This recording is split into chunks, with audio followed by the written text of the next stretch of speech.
Bapak Ibu Saudara, sebelum kita mendengarkan sabda Tuhan, mari kita berdoa. Bapa Surgawi, Bapa yang baik, kami mengucap syukur, berterima kasih kepada Tuhan untuk pimpinan, pertolongan, dan pemeliharaan Tuhan buat kehidupan kami sampai saat ini. Pagi hari ini kami boleh datang menghampiri tatamu yang kudus, memuji, menyembah, membesarkan nama Tuhan, dan tiba saatnya kami akan mendengarkan sabdamu. Allah Roh Kudus berbicara kepada kami pada pagi hari ini. Tolong hamba-Mu di dalam keterbatasan, kekurangan dapat menguraikan kebenaran firman Tuhan dengan baik dan benar boleh menjadi berkat. Hamba serahkan waktu pembacaan dan pengurayan firman ke dalam tangan kuasa-Mu ya Bapa. Di dalam nama Tuhan Yesus kami berdoa. Amin. Bapak Ibu Saudara yang dikasihi Tuhan, Shalom. Ya, kita bersyukur hari ini kita boleh bersama-sama kembali untuk beribadah kepada Tuhan dan mendengarkan kebenaran firman Tuhan. Kita juga bersyukur Tuhan sudah memimpin dan menyertai kehidupan kita sepanjang bulan Agustus, dan kita boleh masuki di minggu yang pertama di bulan September. Hari ini kita akan bersama-sama merenungkan firman Tuhan. Mari kita membuka Surat Efesus pasal yang keempat, ayat 11 hingga ayat 16. Kita membuka surat Efesus, pasal yang ke-11 ayat 1, Efesus pasal 4 ayat 11 hingga 16. Hari ini kita akan bicara tentang tema berjuang menuju kedewasaan rohani. Firman Tuhan berkata demikian, dan ialah yang memberikan baik rasul-rasul maupun nabi-nabi, baik pemberita-pemberita Injil maupun gembala-gembala dan pengajar-pengajar untuk memperlengkapi orang-orang kudus bagi pekerjaan pelayanan, bagi pembangunan tubuh Kristus sampai kita semua telah mencapai kesatuan iman dan pengetahuan yang benar tentang anak Allah, kedewasaan penuh dan tingkat pertumbuhan yang sesuai dengan kepenuhan Kristus, sehingga kita bukan lagi anak-anak yang diombang-ambingkan oleh rupa-rupa angin pengajaran, oleh permainan palsu manusia dalam kelicikan mereka yang menyesatkan, tetapi dengan teguh berpegang kepada kebenaran, di dalam kasih kita bertumbuh di dalam segala hal ke arah Dia, Kristus yang adalah kepala. Dan padanyalah seluruh tubuh yang rapi tersusun dan diikat menjadi satu oleh pelayanan semua bagiannya, sesuai dengan kadar pekerjaan tiap-tiap anggota, menerima pertumbuhannya dan membangun dirinya dalam kasih. Bapak Ibu Saudara yang dikasihi Tuhan, Yesus berbicara tentang berjuang menuju kedewasaan rohani. Ada orang mengatakan bahwa hidup ini adalah suatu perjuangan. Kalau kita ingin hidup di dalam dunia ini, kita harus berjuang. Ya, setiap kita orang percaya juga yang hidup di dalam dunia, kita harus berjuang, ya, berjuang. Apa artinya berjuang?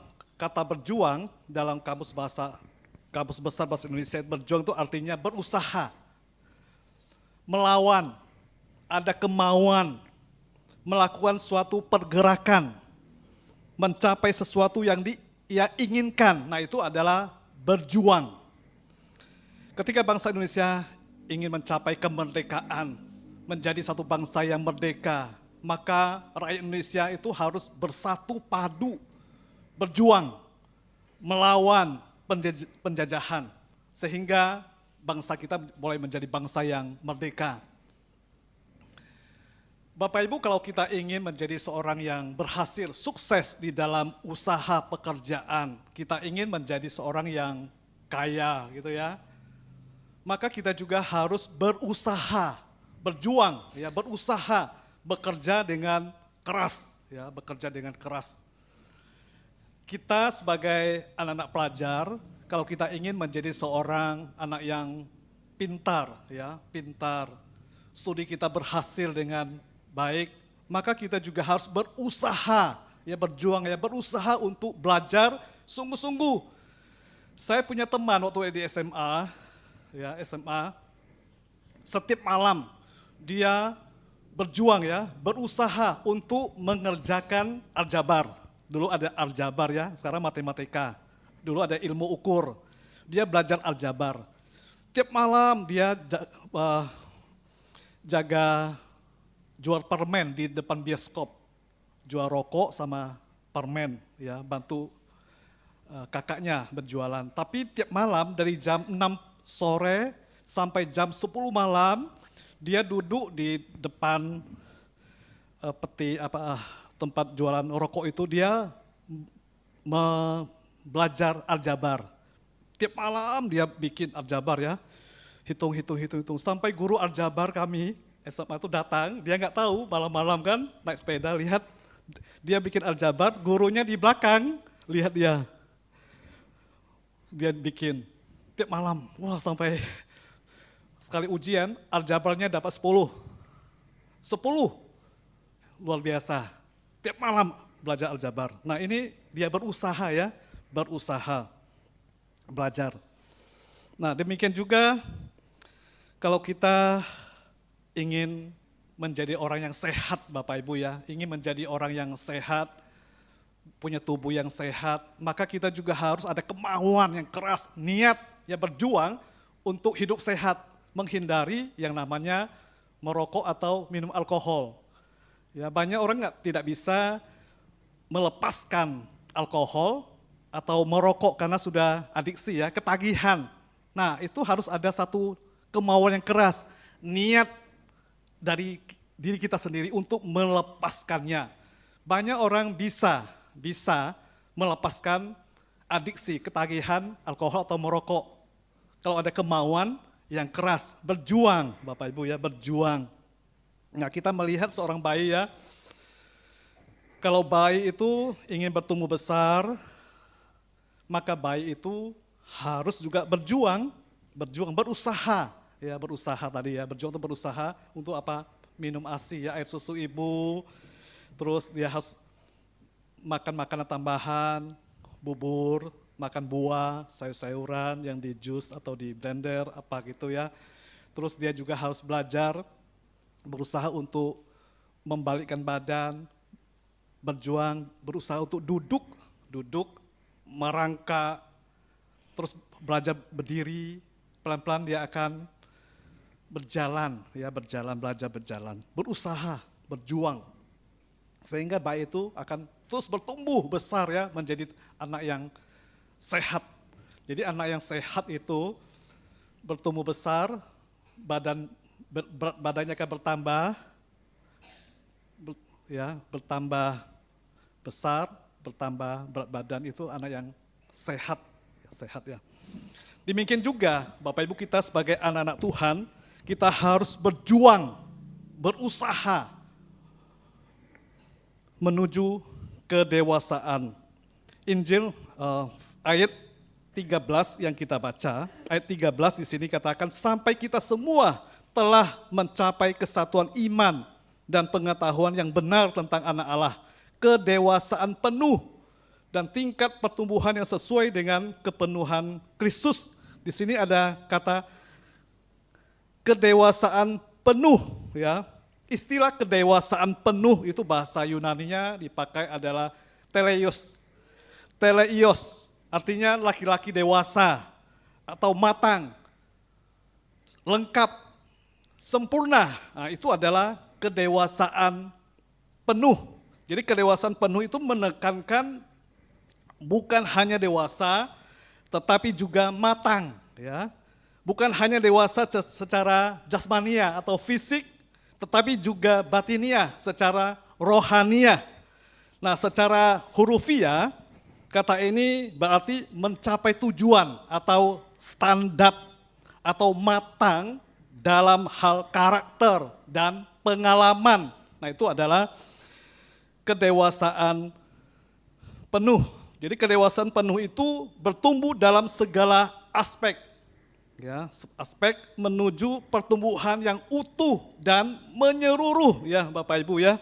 Jadi seorang Kristen yang dewasa ialah seorang yang telah mengembangkan segala aspek kepribadiannya, yaitu dewasa secara fisik, intelektual, psikologis, emosi, sosial, dan rohani. Nah, itu adalah seorang Kristen yang dewasa, ya, mengembangkan segala aspek ya kepribadiannya. Fisiknya dewasa, bertumbuh inteleknya ya dewasa ya, intelektualnya, cara berpikirnya juga harus dewasa. Psikologisnya, kejiwaannya, jiwanya dewasa. Emosi ya, bisa mengontrol, menguasai emosi dengan baik, mengontrol emosi ya. Kalau sedikit marah, sedikit tersinggung berarti dia belum dewasa ya. Belum bisa mengontrol emosi. Juga sosial, bagaimana hubungan sosial dengan masyarakat, ya, hidup bermasyarakat, juga rohani ya. Jadi artinya seorang dewasa ialah seorang yang telah memaksimalkan ya segala potensi yang Tuhan berikan kepadanya. Jadi Bapak Ibu yang dikasih Tuhan Yesus, istilah dewasa, kedewasaan penuh ya, istilah dewasa itu memiliki arti absolut dan relatif. Kita melihat arti absolut hanya digunakan ya bagi Tuhan Yesus yang selama hidupnya di dalam dunia, kekuatannya itu telah dikembangkan sepenuhnya ya. Yesus telah melakukan semua kehendak Bapanya dengan standar atau kesempurnaan Allah Bapa. Jadi kita melihat misi penembusan Kristus bagi dunia yang terhilang telah terlaksana. Itu arti secara absolut. Tuhan adalah Allah yang sempurna ya. Jadi arti absolut ini menjadi tujuan, standar atau teladan yang harus dicapai ya, diwujudkan oleh orang percaya juga. Nah, kita melihat arti relatif. Istilah dari dewasa itu digunakan bagi orang percaya. Maksudnya orang percaya harus terus berusaha, Bapak Ibu ya, berjuang. Saya katakan tadi, jadi orang percaya itu harus terus berusaha bertumbuh ke arah kedewasaan atau kesempurnaan. Jadi arti ini secara eksplisit dinyatakan oleh Rasul Paulus yang ia terapkan dalam pribadinya dan pelayanannya. Rasul Paulus sudah menerapkan kedewasaan rohani di dalam pribadi dan pelayanannya. Dalam pribadinya kita melihat Rasul Paulus selalu mengejar yang namanya kesempurnaan, Bapak Ibu ya. Jadi Rasul Paulus sudah mengejar kesempurnaan. Itu bisa kita baca di dalam surat Filipi, pasal yang ketiga ayat 12, Rasul Paulus mengatakan, bukan seolah-olah aku telah memperoleh hal ini atau telah sempurna, melainkan aku mengejarnya. Kalau aku dapat juga menangkapnya, kata Rasul Paulus, karena aku pun telah ditangkap oleh Kristus Yesus. Rasul Paulus sudah ditangkap oleh Yesus Kristus. Sekarang dia mengejar, dia ingin menangkapnya, hidup di dalam kesempurnaan, ya, hidup dalam kesempurnaan. Dia mengejar kesempurnaan. Dalam pelayanannya kita melihat Rasul Paulus juga dia mengatakan ia memberitakan, menasihati dan mengajar untuk membawa setiap orang kepada kesempurnaan dalam Kristus. Itu yang Rasul Paulus lakukan di dalam pelayanannya. Dia selalu memberitakan tentang Yesus Kristus. Dia menasihati jemaat-jemaat Tuhan dan dia mengajar untuk membawa setiap orang kepada kesempurnaan dalam Kristus. Itu ditulis dalam surat 1 Kolose pasal yang ke-28. Kolose pasal 1:28 dikatakan di sana, dialah yang kami beritakan apabila tiap-tiap orang kami nasihati dan tiap-tiap orang kami ajari dalam segala hikmat untuk memimpin tiap-tiap orang kepada kesempurnaan dalam Kristus. Nah, ini yang Rasul Paulus lakukan di dalam pelayanannya. Bapak Ibu yang dikasih Tuhan Yesus, jika kedewasaan, kesempurnaan adalah tujuan akhir dari pertumbuhan iman, maka orang percaya perlu ya terus memacu diri dan menuntut kemajuan mencapai standar yang Tuhan tetapkan, yaitu kesempurnaan atau keserupaan dengan Kristus. Itu ditulis di dalam Roma pasal 8 ayat 9 mengatakan setiap orang yang dipilihnya dari semula, mereka juga ditentukannya dari semula untuk menjadi serupa dengan gambar anaknya supaya ia, anaknya itu menjadi yang sulung di antara banyak saudara. Bapak Ibu Saudara yang dikasihi Tuhan Yesus, secara khusus kata kedewasaan penuh ini dikaitkan dengan keserupaan dengan Kristus. Tujuan hidup orang Kristen ialah semakin hari semakin dewasa, semakin sempurna, dan semakin serupa dengan Kristus. Itu yang menjadi pusat hidup kita, inti hidup kita, fokus hidup kita, dan tujuan hidup kita sebagai orang Kristen. Jadi Allah yang kita sembah adalah Allah yang sempurna. Kita juga harus sempurna, Bapak Ibu. Jadi kedewasaan rohani tercapai dengan cara semakin menyerupai Yesus Kristus. Keserupaan ini itu bersifat secara menyeluruh dan utuh, ya. Jadi pertumbuhan semacam ini hanya dimungkinkan apabila seseorang mengenal Kristus dengan benar. Tanpa pengenalan yang benar tentang Kristus, bagaimana kita bisa menjadi serupa dengan Kristus? Jadi Bapak Ibu sangat penting ya, pengenalan kita akan Yesus Kristus sangat penting untuk mencapai kesempurnaan. Ya, jadi Bapak Ibu harus mengenal Yesus Kristus dengan sungguh-sungguh. Jadi pengenalan secara intelektual dan pribadi, personal tentang Yesus itu merupakan jalan menuju keserupaan dengan Kristus. Jadi orang yang dewasa rohani memiliki pengetahuan yang benar tentang firman Tuhan. Jadi Allah memberikan rohnya ya untuk menolong kita bertumbuh menuju pengenalan yang sempurna tentang dirinya. Dan firman Tuhan mengatakan Allah memperlengkapi kita dengan para gembala dan guru untuk mengarahkan dan menuntun kita menuju kedewasaan iman. Di sini katakan ayat 12 untuk memperlengkapi orang-orang kudus bagi pekerjaan pelayanan, bagi pembangunan tubuh Kristus. Sampai kita semua telah mencapai kesatuan iman ya, dan pengetahuan yang benar tentang anak Allah. Ada kesatuan iman dan juga pengenalan yang benar tentang Kristus. Itu sangat penting di dalam kehidupan kita sehingga kita bisa menuju kedewasaan yang penuh. Jadi kedewasaan rohani sangat penting bagi kita orang percaya, yaitu untuk melindungi kita dari ajaran sesat. Dikatakan ayat 14, sehingga kita bukan hanya anak-anak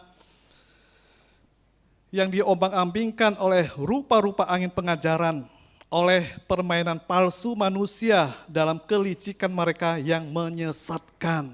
Jadi Bapak Ibu, kita perlu kedewasaan penuh, kedewasaan rohani, supaya dengan kedewasaan ini ya bisa melindungi kita dari ajaran sesat. Warren Wiersbe, Warren W. Wiersbe, seorang penafsir Alkitab, dia mengatakan demikian. Orang Kristen yang dewasa tidak mudah diombang-ambingkan oleh suatu pengajaran agama baru, tetapi dapat mengenali doktrin palsu dan menjauhkan diri daripadanya. Nah ini orang yang sudah dewasa ya, kita bisa mengenal ajaran-ajaran yang tidak benar, yang palsu, agama palsu, doktrin-doktrin yang palsu, tapi kita bisa menjauhkan diri daripadanya. Nah itu orang yang dewasa menurut Warren W. Wiersbe. Bapak Ibu Saudara yang dikasihi Tuhan Yesus, bagaimana cara mencapai kedewasaan? Nah, untuk mencapai kedewasaan rohani, maka kita harus mengisi diri kita dengan hal-hal yang rohani, yang baik, yang murni. Yaitu yang pertama, kita harus rajin berdoa, Bapak Ibu ya. Harus rajin berdoa. Kita harus mengikuti teladan hidup Yesus Kristus selama dalam dunia ini. Yesus rajin berdoa. Walaupun dia Allah sejati, dia juga manusia sejati. Dalam pelayanannya, hidupnya, Yesus selalu berdoa kepada Allah Bapa. Yesus sedang berdoa di salah satu tempat. Ya, kalau kita baca Injil Lukas pasal 11 ayat 1 dikatakan Yesus sedang berdoa di salah satu tempat. Murid-muridnya datang kepadanya. Bagaimana mereka harus berdoa. Diajarkan murid-muridnya berdoa, doa Bapa kami, ya. Pergilah tempat yang sembunyi, berdoalah kepada Allah Bapa di sorga. Pagi-pagi benar, Yesus juga ke tempat yang sunyi berdoa. Kita harus berdoa Bapak Ibu ya, rajin berdoa. Kedua, kita harus rajin membaca Alkitab. Jadi belajar menggali firman Tuhan lebih dalam. Kalau kita baca Mazmur 1 ayat 2 dikatakan, tetapi yang kesukaannya ialah Taurat Tuhan dan yang merenungkan Taurat itu siang dan malam. Jadi untuk menjadi orang yang dewasa rohani, kita harus suka ya akan Taurat Tuhan.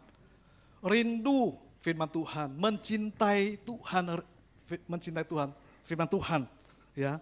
Kesukaan, suka, rindu atau cinta ya akan Taurat Tuhan dan kita merenungkannya. Kita ingat firman Tuhan di dalam kehidupan kita sebagai anak-anak Tuhan. Dimanapun kita berada, firman Tuhan selalu kita ingat, kita bawa, ya, kita renungkan. Seberapa banyak firman Tuhan yang sudah Bapak Ibu ingat di dalam kehidupan kita sebagai anak-anak Tuhan. Ya, pasti kita masih ingat ya, firman Tuhan banyak. Ada nggak yang kita ingat, selalu mengingatkan kita supaya kita bisa jalan yang benar. Selain itu kita juga harus rajin beribadah Bapak Ibu ya. Rajin beribadah. Ibadah itu suatu aktivitas ya. Aktivitas, perbuatan, tindakan, dan ekspresi hidup yang memuliakan Allah. Yang mengungkapkan kasih dan hormat kita kepada Allah serta memperkenankan hati Allah. Itu adalah ibadah Bapak Ibu. Jadi hari ini kita bisa datang sini beribadah kepada Tuhan karena kita ingin mengekspresikan hidup kita ya untuk memuliakan Tuhan. Kita mengungkapkan kasih bahwa kita sungguh-sungguh mengasihi Tuhan dan menghormati Tuhan. Kita ingin hidup takut akan Tuhan, maka kita datang beribadah menyembah Tuhan. Kita ingin hidup memperkenankan hati Tuhan. Rajin melayani Tuhan Bapak Ibu. Cara menuju kedewasaan, rajin melayani Tuhan. Dia melayani Tuhan adalah kita ingin hidup menyenangkan hati Tuhan. Nah Bapak Ibu yang dikasih Tuhan, kita melihat apa tanda atau bukti, ciri-ciri seorang yang memiliki kedewasaan rohani. Yaitu yang pertama, orang yang dewasa rohani tidak lagi hidup menurut keinginan dagingnya, tetapi ia akan hidup dalam pimpinan Roh Kudus. Karena dia sadar apa yang ditulis dalam surat 1 Petrus 18-19 ayat 18-19 ya. Bahwa ia telah ditebus dari cara hidupnya yang sia-sia, yang kamu warisi dari nenek moyangmu, itu bukan barang yang fana, melainkan bukan pula dengan perak emas, melainkan dengan darah yang mahal, yaitu darah Kristus yang sama seperti darah anak domba yang tak bernoda dan tak bercacat. Jadi saudara saya, kita sudah ditebus oleh darah Yesus Kristus. Kita sudah diselamatkan oleh Tuhan Yesus Kristus ya dengan darahnya yang mahal. Darah anak domba yang tak bernoda dan tak bercacat. Jadi Rasul Paulus dalam surat Galatia pasal 5 ayat 24 juga menegaskan untuk hal ini. Barang siapa menjadi milik Kristus Yesus, ia telah menyalibkan daging dan segala hawa nafsu dan keinginannya. Jadi orang yang dewasa rohani dikatakan dia tidak lagi hidup menurut keinginan daging, tapi ia akan hidup dalam pimpinan Roh Kudus. Yang kedua, orang dewasa rohani adalah orang yang hidupnya pasti berbuah, Bapak Ibu. Ada buah roh yang dihasilkan. Jadi hidupnya, orang yang dewasa rohani itu hidupnya pasti ada buah roh yang tampak kelihatan. Yaitu buah apa? Ada kasih, ada sukacita, damai sejahtera, ada kesabaran, kemurahan, kebaikan, kesetiaan, kelemah lembutan, dan bisa menguasai diri. Itu sangat penting, menguasai diri, mengontrol diri atau mengendalikan diri kita. Dari segala emosi, ya, segala hal kita bisa mengontrol, menguasai diri. Sehingga hidupnya menjadi kesaksian bagi banyak orang. Ya. Orang lain bisa melihat kita ada satu kesaksian hidup yang baik, sehingga mereka bisa mengenal Tuhan, bisa percaya kepada Tuhan, menghasilkan buah, ya, buah, bukan hanya buah roh, ada buah penginjilan, ada jiwa-jiwa yang kita bawa untuk Tuhan menghasilkan buah. Orang yang dewasa rohani adalah orang yang benar-benar sudah berubah, Bapak Ibu ya. Jadi orang yang dewasa rohani adalah hidupnya benar-benar sudah berubah. Jadi berubah ke arah yang baik dan benar. Dan semakin giat di dalam Tuhan, ya, rohnya selalu menyala-nyala untuk melayani Tuhan. Seperti Rasul Paulus, dia mengatakan di surat Roma pasal 12 ayat 11, janganlah hendaknya kerajinanmu kendor, biarlah rohmu menyala-nyala dan layanilah Tuhan. Nah itu adalah orang yang dewasa rohani. Hidupnya benar-benar mengalami satu perubahan, ya, berubah ke arah yang baik dan benar, ya, semakin giat di dalam Tuhan. Rohnya, hatinya selalu bersemangat giat untuk melayani Tuhan, melakukan pekerjaan Tuhan. Bila melalui kebenaran firman Tuhan, hari ini boleh mengingatkan kita supaya kita boleh menjadi anak-anak Tuhan yang dewasa kerohanian. Kita harus berjuang, berusaha, ya. Ada kemauan yang keras untuk melakukan hal ini di dalam kehidupan kita sebagai anak-anak Tuhan, sehingga kita boleh mencapai kedewasaan penuh, ya, kedewasaan penuh. Hidup keserupaan dengan Kristus. Itu yang menjadi tujuan hidup kita sebagai anak-anak Tuhan. Mari kita berdoa. Bapa kami di surga, Tuhan Yesus Kristus, kami mengucap syukur, berterima kasih kepada Tuhan. Hari ini kami boleh bersama-sama merenungkan kebenaran firman Tuhan. Bila firman Tuhan mengajarkan kepada kami, supaya kami anak-anak-Mu boleh terus berjuang, berusaha, ada kemauan untuk menuju kedewasaan yang penuh. Semakin hari rohani kami semakin dewasa, semakin sempurna dan semakin serupa dengan Kristus. Terima kasih Tuhan, Allah Roh Kudus terus menolong kami supaya kami diberikan kemampuan untuk melakukannya. Berkati firman-Mu dan berkati anak-anak-Mu pada hari ini. Di dalam nama Tuhan Yesus, Allah kami yang hidup, kami berdoa. Amin.